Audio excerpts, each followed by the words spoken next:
Welcome one and all, this is General Ducky, and today I have brought for you a tutorial on how to play the Hellcat. Now, a couple things you need to know about the Hellcat. The Hellcat is a Tier 6 American tank destroyer with an open-top turret. It's significant about it having a turret because it is one of two tanks in the entire game at Tier 6, tank destroyer-wise, that have turrets. The other one being the Jackson. Now, the main difference between the Jackson and the Hellcat is the Jackson focuses more on more on armor, whereas the Hellcat focuses more on speed. The Hellcat is equipped with a 90mm cannon, an average damage of 240 damage, and a pen of 160. It puts out about 7.06 rounds a minute. If you throw a shell rammer on there, you can get 8.18. It has a 1.7 second aim time that with 100% crew, you can get down to 1.6. The 90mm is rather accurate. It has 0.35, but again, if you have 100% crew, you can get it down to 0.34. My crew is at 100%, and I have a shell rammer, which in battle I have a 7.33 second reload. Now, the turret of the Hellcat is a little troll, but it only has 16.69 degrees of turret traverse. So you have to keep that in mind when you're in battle. You gotta try and hang back a bit. The Hellcat has 10 degrees of gun depression, 20 degrees of gun elevation. Now this is very good for going over hills and little crests, playing from the distance, hiding behind rocks, as I'll get to that later. Currently I have an average damage per minute of 1,963. Now, if you put stuff like Brothers in Arms, cases of cola, you can buff that up a little bit. Unfortunately, because it is an open-top turret, you cannot equip ventilations. The Hellcat is also equipped with 570 hit points. Now, 570 hit points at Tier 6 isn't all that fantastic. By comparison, an AT-8 has 800. An SU-100, 580. Okay, it's a little bit better. And the Dickermax has 550. That's worse. But an SU-100Y has 700. It's not a lot. Even for TDs, it has a little. Very little. The Hellcat also only has 12mm of hull armor everywhere. Literally. Front, sides, back, all of it. The turret on the front is 76mm thick. The side of the turret is 31. And oddly enough, the rear of the turret is 127mm thick. This is only a 20-ton tank. So you're very prone to ramming, very prone to being killed by getting rammed. The Hellcat also has a very meaty 460 horsepower engine. Now, 460 horsepower engine on a 20.5-ton tank gives it a very hefty 22.32 specific horsepower. And with that big engine and the very lightweight, it's able to reach a top speed of 72. Now, when you're on flat terrain, most of the time you're going to be doing anywhere from 50 to 60, but when you're going downhill, you can do well over 70. I've done around 75 at most, from just remembrance. Now, the hull of the Hellcat, the whole tank can traverse at 31 degrees per second, which actually isn't bad, but you still are very prone to being flanked because of that slow turret. Now, this brings me to how you're actually supposed to play the Hellcat. Without any painting on the Hellcat, and not even 100% crew, camo-wise, I have 30.9% concealment when I'm stationary, and 18.5% when I'm moving. This is a very sniper-prone, hiding in the bush tank. Now, if I equip something just simply as paint, if I just simply paint my tank, I can get almost an extra 5% onto that. The Hellcat is designed to be played as a long-range sniper, and then when the battle progresses, the Hellcat moves into more of a second line assault. It can be turned into a very aggressive tank, and if you play hull down, you still have the chances of tanks not being able to penetrate your turret, because this gun mantle right here is very, very troll. You never really know if you're going to be able to penetrate it unless you're something like a tier 8. But if you shoot the sides here, they're thin. They can be penned easily. And the hull, there's no strong point of the hull. The entire hull could be beaten to death by a sledgehammer. Now, as for equipment, you want shell rammer, obviously. You want to get that reload down because it is not a fast reload for a 90mm. Well, it's a decently fast reload for a 90mm, but if you want to be able to fight other tanks and get that high TTM, you need to have the shell rammer. Now, I've equipped myself with binocs and camo net. The camo net, obviously, to boost your amount of being able to hide in a bush. And the binocs, because this way, you only have a 370-meter view range. You want to boost that as much as you can, and you're not going to be actively scouting in the Hellcat. You're going to be hiding in a bush probably 300 meters or more from your enemy. Now, the Hellcat unfortunately doesn't get vertical stabilizer, which is honestly the only other thing that I would consider equipping. Gun laying drive you don't want because you already have a 1.6 second aim time just by having 100% crew. You can't equip ventilations, as I said earlier, because of the open top turret. Spall liner, it's not going to do any good. You're an easy 2-shot for pretty much anything of your own tier. At most, you're going to be a 3-shot. Unless you have a tank that does about 100 damage a shot, then you're most likely going to be around a 60-shot.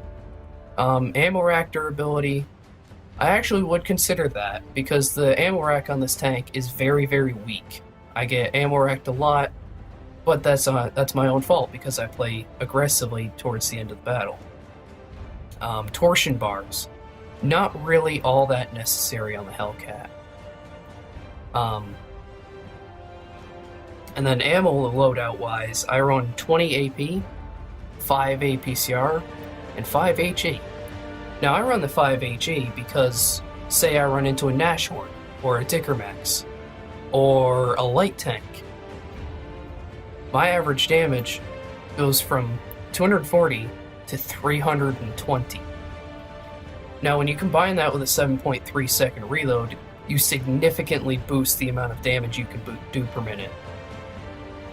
And as I said earlier, the tank is only able to penetrate 160 millimeters of armor on average, so I carry 5 APCR shells, because that boosts it to 243 penetration. Now, this is on par with, say, an E75 AP shells, which have 246. Which means you go from doing as much penetration as a low-end tier 6 or a very high-end tier 5 to a mid-range tier 9 heavy. Now when you're facing tier 8s, this is a significant advantage. Now, fun thing about the Hellcat is it doesn't care about matchmaking. Everything can pen it. There is no bad matchmaking with this tank. You're always at long range.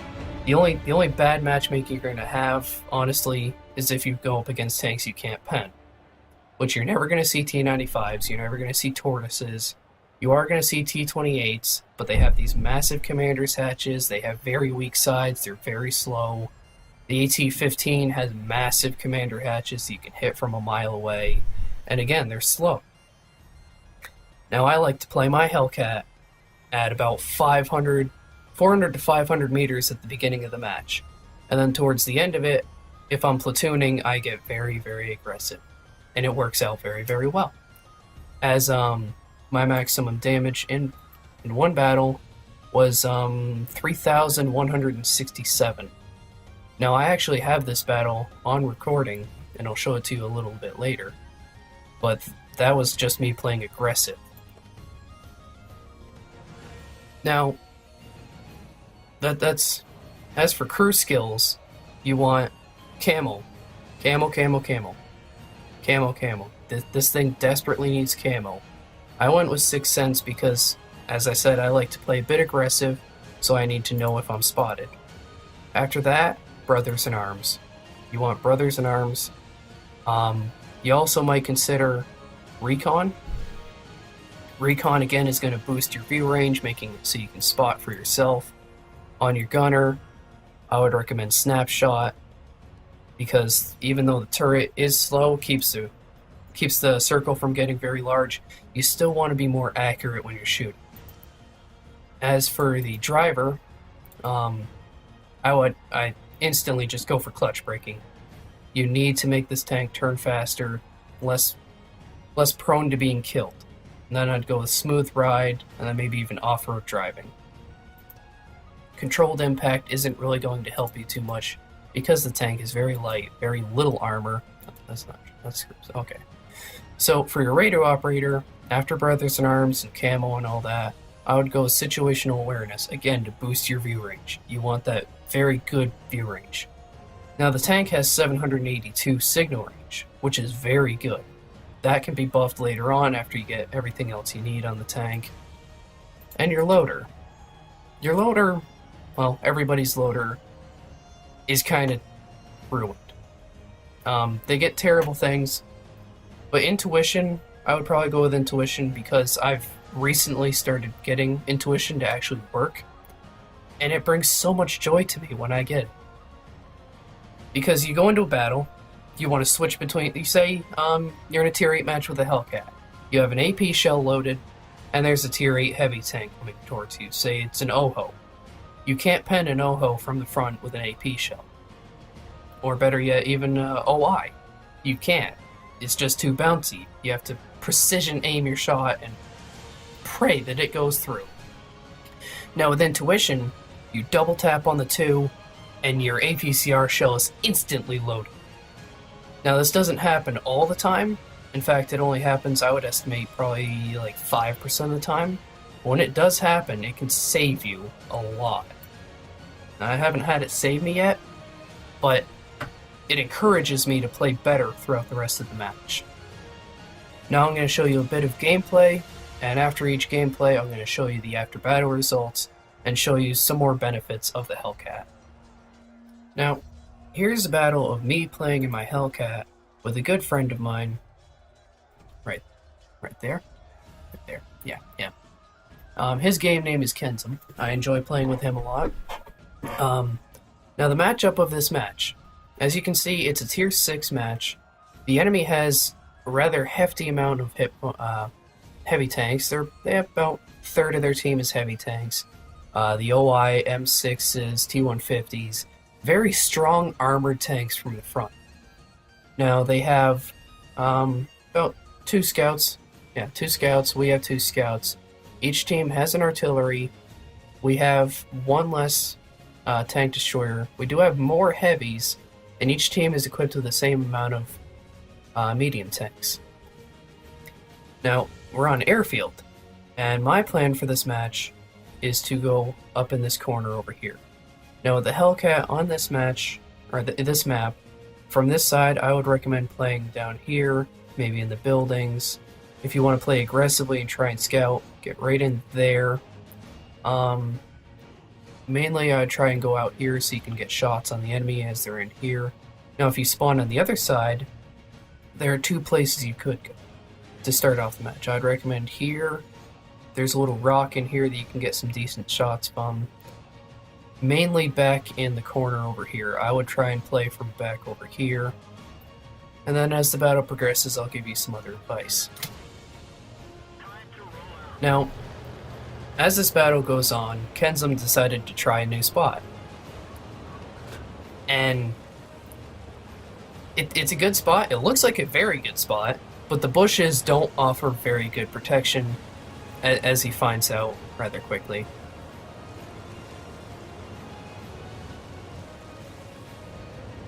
You can just see I'm quickly trying to get to the position that I want to get to. Yes, people have noticed that there's togs, or as I like to call them, the land submarine. I'm just trying to quickly get to my position, get set up, and get ready for when the enemy shows up. Now right here, you can see Kenzum trying this spot out, right there. It looks like a good spot, but it's very, very deceiving. It doesn't offer good camo, even though it is surrounded with bushes. Now here's this PZ3. The thing I'm thinking is I gotta kill him before he spots me. That's my main priority right now, because if he gets in here and spots me, chances are I'm going to be useless for the rest of the match. Now I put in a bit of a low roll there, but as you can see my quick reload, I'm able to shut him down quickly. And I haven't been spotted yet. I don't know this for sure because I don't have Sixth Sense, but no one shot at me yet, so I'm assuming I'm not spotted. Just to be safe though, I back up, hide it behind the mountain, try and disappear a little bit before I pop back out. And oh look, there's the T-150s. Now they're about 350 meters away. Between my camo and their view range, they shouldn't be able to spot me. But the Turan 3 PT, on the other hand, might easily be able to spot me, so I need to shut him down quickly. And 2 shots later, he's dead. There's my second kill. I've already done 722 damage. Now I gotta focus on these T-150s. Good 255 hit point meaty shot on the side of him. Another shot, another high roll. There's the other T-150, and the KV-85 shows up. Now I missed that shot. I probably could have aimed that a little bit better. Probably should have. But there's the kill shot on him. 3 kills for me. And now I get to work on the KV-85. Scores are now 7-5. They're down 3 heavy tanks, my bad. And I'm working on their 4th. He's at a weird angle, but I managed to get a good, nice high roll into the front of his turret there. Another low roll, but I just picked up my high caliber, as you can see by that check mark right there. And I'm now fired out 13 shells. I'm now down to 7 AP. There's a Hellcat. Now with that bush there, he shouldn't be able to spot me, but now I might be able to get spotted from him. But in another very, very high roll, nearly 300 damage there. And before he can back up, I finish him off. Now as I forgot to mention earlier when I was doing a tank review, the Hellcat only has the ability to go 12 kilometers an hour in reverse. Honestly, in my opinion, this is the Hellcat's worst nightmare. Because that means if you're in trouble, you have to turn your tank and expose your engine. You can't quickly back up behind a corner to get cover. Now I have 4 kills. My buddy here, Kenzum, has 2. 1 more and we get brothers in arms. I've also picked up 2,375 damage. And at this point, the team, we could still lose this. We do have a 1,100 hit point win, or lead. But if they play well, we could still lose this. Now I'm down to 3 AP shells. Pretty soon here I'm going to have to start shooting either HE or APCR.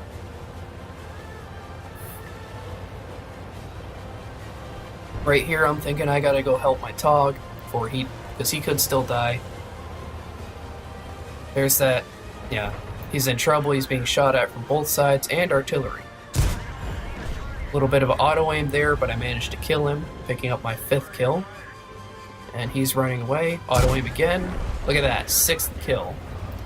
I've now picked up 2,858 damage, without even taking a single hit. Now I have 1 AP shell left and all they have is a Hellcat and an artillery, so I load an HE shell to maximize my amount of damage I can get in a shell. There's my buddy Kenzum, and there's the enemy Hellcat. He puts a bit of a high roll into me. I use my repair kit. I don't remember what lost. Look at that. That was supposed to hit his tracks, but I managed to do 309 damage. Now that was a low roll for HE, probably didn't penetrate all the way. Normally HE can do around 320 damage. Very good shot from the grill there, he shuts down that Hellcat very quickly. Now at this point I'm telling my buddy, you gotta go kill the Artie. You gotta get us the brothers in arms. And so we're both advancing in here, and I quickly notice all we have for tanks left besides us two Hellcats are two Togs. Everyone knows Togs. Togs are not known for speed. They're known for the opposite of speed. And a KV-1. KV-1 can be fast, but not in this situation. And then we have a Grill. Now we saw the Grill get the kill on the Hellcat, so he might be able to get it. But, as you can see here by the minimap, he's advancing up. Which means that Kenzum is now, if I don't kill him, or if I don't kill the Artie, Kenzum is the one that's going to be getting the kill. Now he did a very smart thing. He checked up here first just to make sure, because Artie likes to hang out back here, especially towards the end of the match. The other spot they like to hang out is down here, which is where he is. Now I'm very happy that he didn't go drown himself, so we're able to still possibly get Brothers in Arms. There's that Artie. He's coming to try and reset me. I'm just root capping so I can put a bit of pressure on him. Kenzum does the smart thing. He goes up on high ground, goes behind him, tries to get the flanking shot, does not take the Artie on from the front, because at this point, he's a one-shot. And Artie shot, and there's Kenzum, shuts him down. Look at that. There we go. That match, in fact, was my ace tanker. I also managed to pick up a Bruiser, Fire for Effect. We did get Brothers in Arms. High Caliber, Tank Sniper, and a Top Gun. 6 kills, 8 tanks damaged. I was top for damage between both teams. Kenzum was second. 20 shells fired, 17 direct hits, 16 of them were penetrations.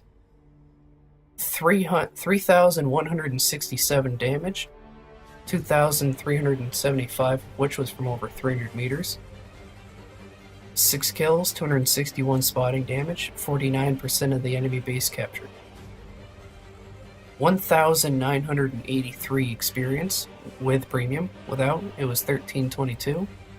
And after adding in the experience for playing in a platoon, I was able to get 2042 experience. I also received 45,975 silver. After taxes, I pocketed nearly 39,000. And you can see, even without premium, I would have pocketed 23,000 silver. Now the Hellcat is good at making money. Here we have Kenzum in his Hellcat, and he is in a Tier 6 match on Live Oaks, South Spawn. He is facing 4 enemy heavies, 5 mediums, 2 TDs, 2 Artie, and 2 scouts. His team has 3 heavies, 3 mediums, 5 tank destroyers, 2 mediums, and 2 light tanks. Now, on this map, you basically have 2 options. You can hang out in here, on this ridge here, or you can go south. Really wouldn't recommend going past here in the first couple minutes. And let's see how he plays his.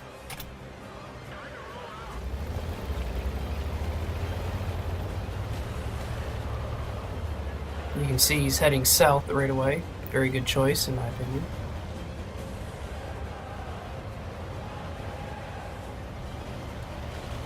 His loadout is a little bit different than mine.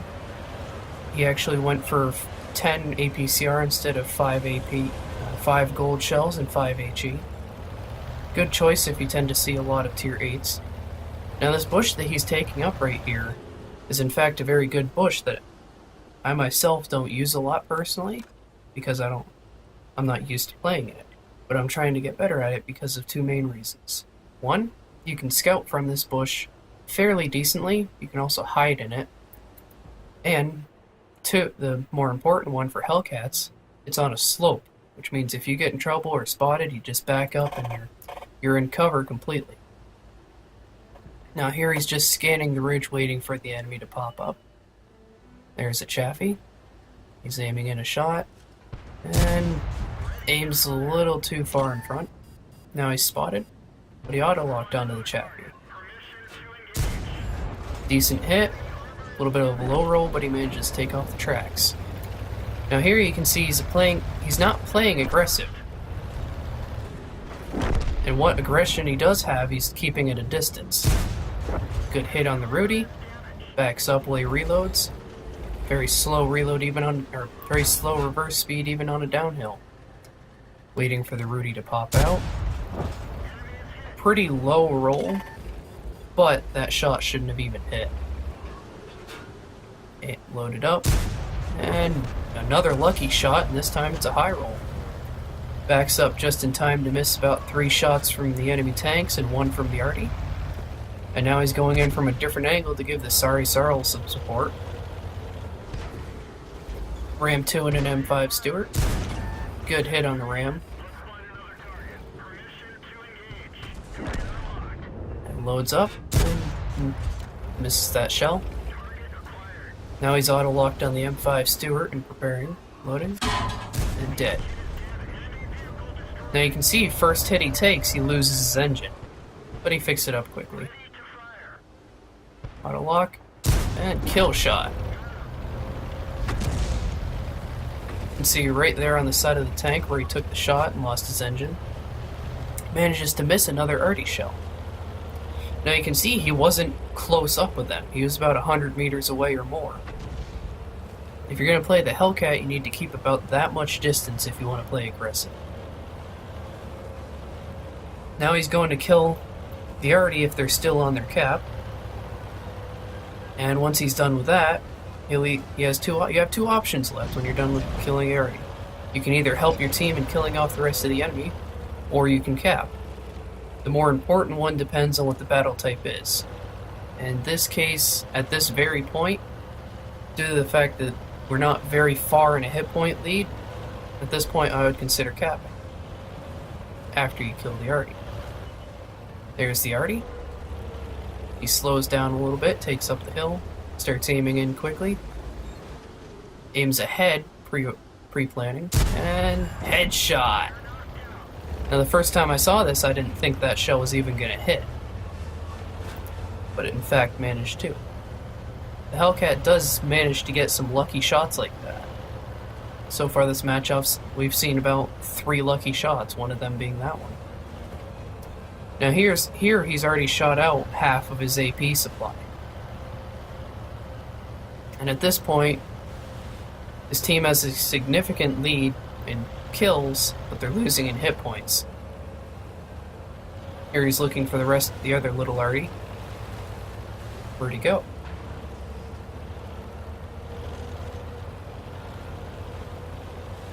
Carefully not destroying the building to give away his position, looking just in case they came back to kill him. And there's the arty. Aiming in a shot, and he ducks behind the building. Backs up. Oh. Arty pulls forward just in time to avoid the shot. Now Kenzum's going to begin tearing down the building to get a shot on the arty. I personally would have gone out and killed him. He already steals his kill. Now Kenzum has 4 kills, 1,607 damage. The enemy has no one left but their T-150. So Kenzum goes in for the kill. Now there's 2 ways that he could approach him.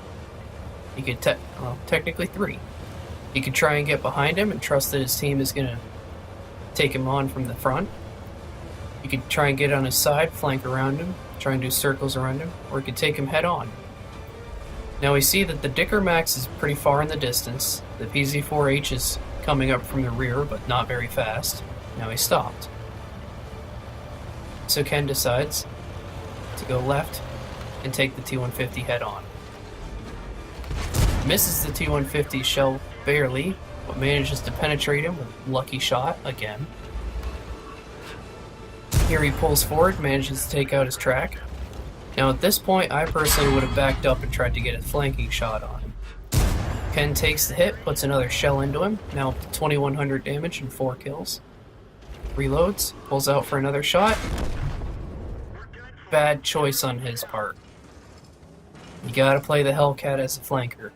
You can play it aggressively, but not in cases like this.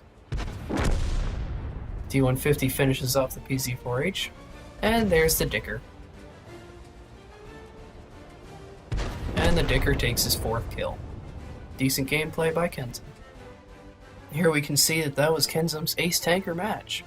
Along with Ace Tanker, he also received Bruiser, Fighter, Fire for Effect, and High Caliber.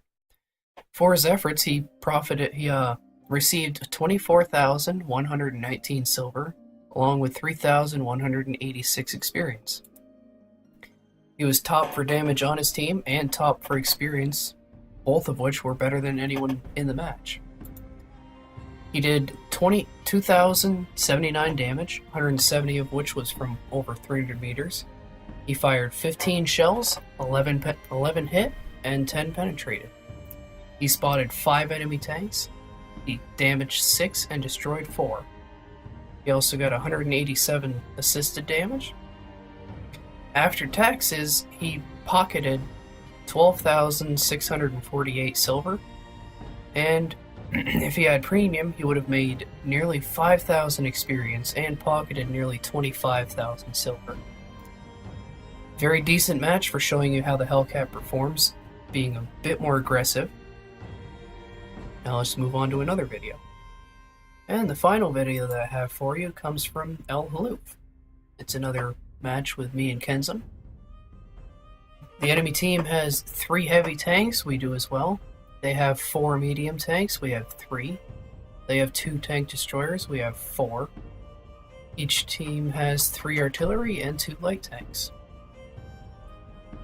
On this match, there's a couple places you can go in a Hellcat. I strongly recommend you head south here because you get nice long range shots and you're within shooting distance of them. Whereas here you have the same shots, but you also have the chance of being spotted. You're at a very far distance, so you don't have the greatest chance of being able to see them. You could also head in here and give the heavies a bit of support, but that's a bit risky. From the other side, I strongly recommend that you again head down in this area, down in here. It's a very good spot to be in a Hellcat. You could also play from the ridges in here, and if you're feeling very frisky, you could play from C2. See where me and Ken go. We decide to head south in this area. Just a quick note, the enemy has a platoon of FV-304s, one of which is Otter. The other one is a friend. Both are very good players. Despite what anyone thinks of Otter, you still have to watch out for them, even if you don't respect them. They're good players. So I'm telling Ken, whatever you do, don't stop.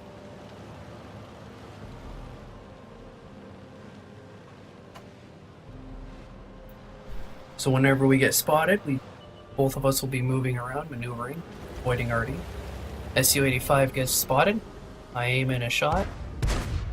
He gets tracked. I put a shell at him. Looks like it would have hit his gun mantle, but no way to know. He gets killed. I aim in on the Leopard, and Leopard backs up before I can put a shell into him. Leopard starts advancing. T-28 is out of range. Leopard's out of range now too. Now I just wait a little bit for another shot. I see the Leopard's getting a little bit aggressive, so I prepare for him to push. And an M5 Stuart pops up on the right. Now we're within range of him, he's spotted us. So I put a shell into him, I tell Ken try and finish him off. Someone puts a hit point into him, he runs away, and the M6 takes him out before he can get away. Now the teams are even for kills, but they have a lead in hit points. There's the Leopard. I aim in my shot, and I get a good hit in on the side. We're losing by 700 hit points, but winning by 2 kills. I'm avoiding the Artie at this point. Really don't want to get hit by one of them. They can one-shot me if it's a good hit. And there's one of them. There's the other. So now I'm telling Ken we both have to advance quickly. So I start heading down the hill. He starts coming down after me. Here's the speed of the Hellcat. I hit 86 at the most, and then I gotta stop so I don't flip over. There's the 304 making a run for it. He's being closed in by our Leopard and our FV-304 attacking him. That is the Otter player, in fact. And there goes the Leopard. Now I gotta keep an eye on my left flank here, because that Leopard's still up there. making sure no one can shoot me in the butt. There's the leopard. And before either of us can get a shot in at each other, he gets killed. Aiming in on the heavies from the distance, trying to support our cap. No shot. Cromwell's down. I lead my shot, assuming he's going to keep going, but he stops and I miss. Now here, Kenzum is going up into the rocks here to fight off whatever's at base, because they still have the TOG 2 and the M6 unspotted. And now I'm going to go around and try and open up the other flank on them while he shoots at them from this angle. Very important thing to do with Hellcats. If you can get 2 Hellcats or more on many different flanks of the enemy, it's a highly rewarding tactic. Put a good hit in on that Chromo, get in cover before he can hit me, and a TOG shows up. Aim in on the TOG, good hit on his track, take off his tracking there. Unfortunately, he fixes it before I can get another shell in, so I go back to focusing on the Chromo. There's a KV-85, so I aim in on him. I know he's going to back up at some point. Here he comes. Stops, and a good hit in on his turret. PZ-25's trying to take out the Arty. Gets a good hit on him. And he gets taken out before he's able to kill off the Arty. So now I'm going to take on that other flank. There's the Chromo. No shot. Hellcat I might be able to get a shot on. He's turning. And that one didn't even hit him, but it works. I'm not complaining. Aim in on the M6. Good hit. Cromwell's not looking at me. Aim in for another shot on the M6. Another good hit. Ken's on the ridge line. There's his shell. Mine goes over him. Cromwell's running away. Aim in on the M6.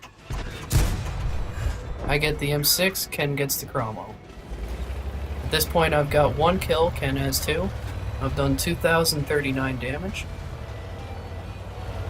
They have a KV-85 assaulting our cap. We have nothing but an Arty defending it. Me and Ken are left with this M6 that's too far to support. Now here's a big thing with the Hellcat. That FE-304 came running in through here, and if Ken had been focused trying to get this KV-85, or if he was still looking to make sure no one was out there, he would have had his back turned to him, and that 304 would have come in, put a big derp shell in his rear end, and he would have been out of the battle. But Ken knew this was happening, was looking at his minimap, turned around and pre-planned for the Arty to come around and finished him off. And there's the TOG. I get a decent hit on the TOG. Ken gets another hit on him. I am in for my second shell, and it bounces. Now at this point I realize Ken gets a very high roll. At this point I realize that if I kill these last 2 guys, we get another brother. So I tell Ken to let me kill the TOG 2. I come around the corner. There's the TOG. I get him, but I don't get the KV-85. Let's look at some after battle results. Here we can see that this was my ace tanker match in the Hellcat. And in fact, this was my first ace tanker in the Hellcat. And the first video that I showed you on Airfield was actually the very next battle after this. So I got 2 ace tankers in the Hellcat in a row. Besides ace tanker, I also managed to pick up spotter, bruiser, fire for effect, Confederate, high caliber, and a tank sniper. I received 46,741 silver, 1,754 experience. I was top for damage on either team. Ken was second. Top if he was on the enemy team. We both did fairly well. I was top for experience.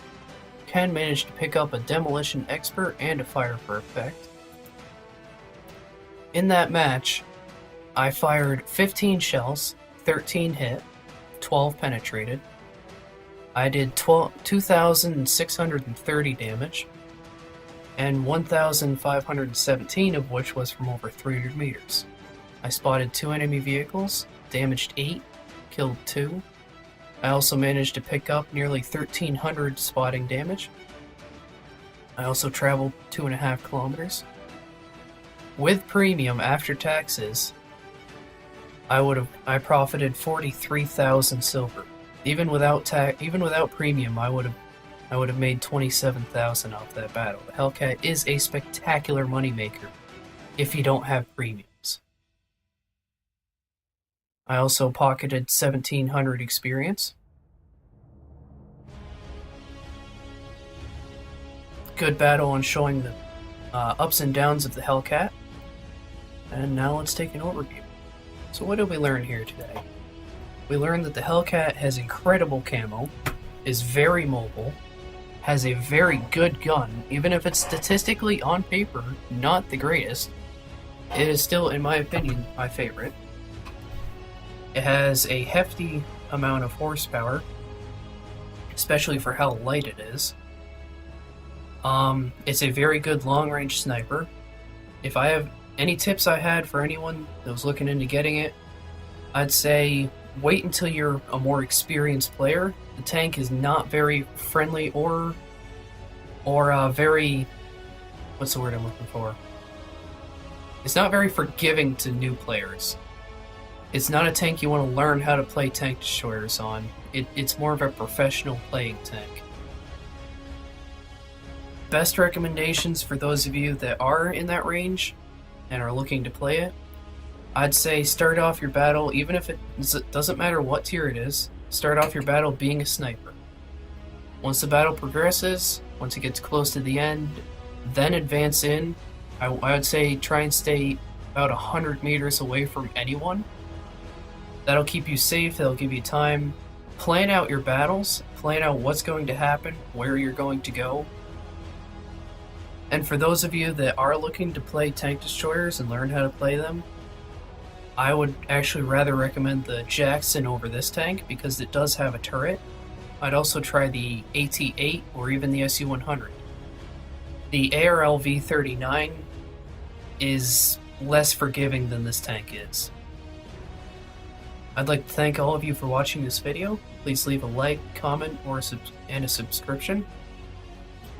And please share this video with your friends if you enjoyed it. Have good games, happy battles. I'll catch you on the next one.